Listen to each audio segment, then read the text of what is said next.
సనీలా వచ్చి బోర్డు మీద నేమ్స్ రాయి. ఎవరైనా మాట్లాడితే నేను ఇప్పుడే 5 minutes లో వస్తా. నా నేమ్ ఎందుకు రాసాను? నేను ఏమైనా మాట్లాడాను అసలు?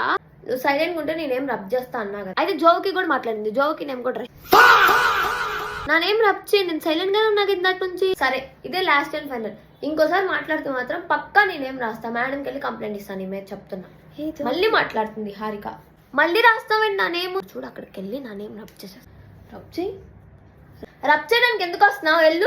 ఇప్పటి నుంచి నేను బుక్ లో రాస్తాను. ప్లీజ్ చూడు, ఏదో ఒక రోజు నీ తలకాయ పగల కొట్టేస్తా. తెలియదు నాకు. నా నేమ్ రాసావా? చూపి. నువ్వు ఇప్పుడు నాతో ఆర్గ్యూ చేస్తే ఖచ్చితంగా నేనేం రాస్తా చెప్తున్నా. సో ఇప్పుడు నేను క్లాస్ మానిటర్ ని చేంజ్ చేస్తున్నా. ఈ రోజు నుంచి class monitors Harika. Thank you ma'am. బాగుందా? ఇప్పుడు నుంచి చూపిస్తా నీకు నేనంటే ఏంటో. సర్లే అమ్మ, నీ ఓవర్ యాక్టింగ్ ఆపి కూర్చో. మ్యామ్ చూడండి మ్యామ్, క్లాస్ మానిటర్ కి డిస్రెస్పెక్ట్ గా మాట్లాడుతుంది. ఏ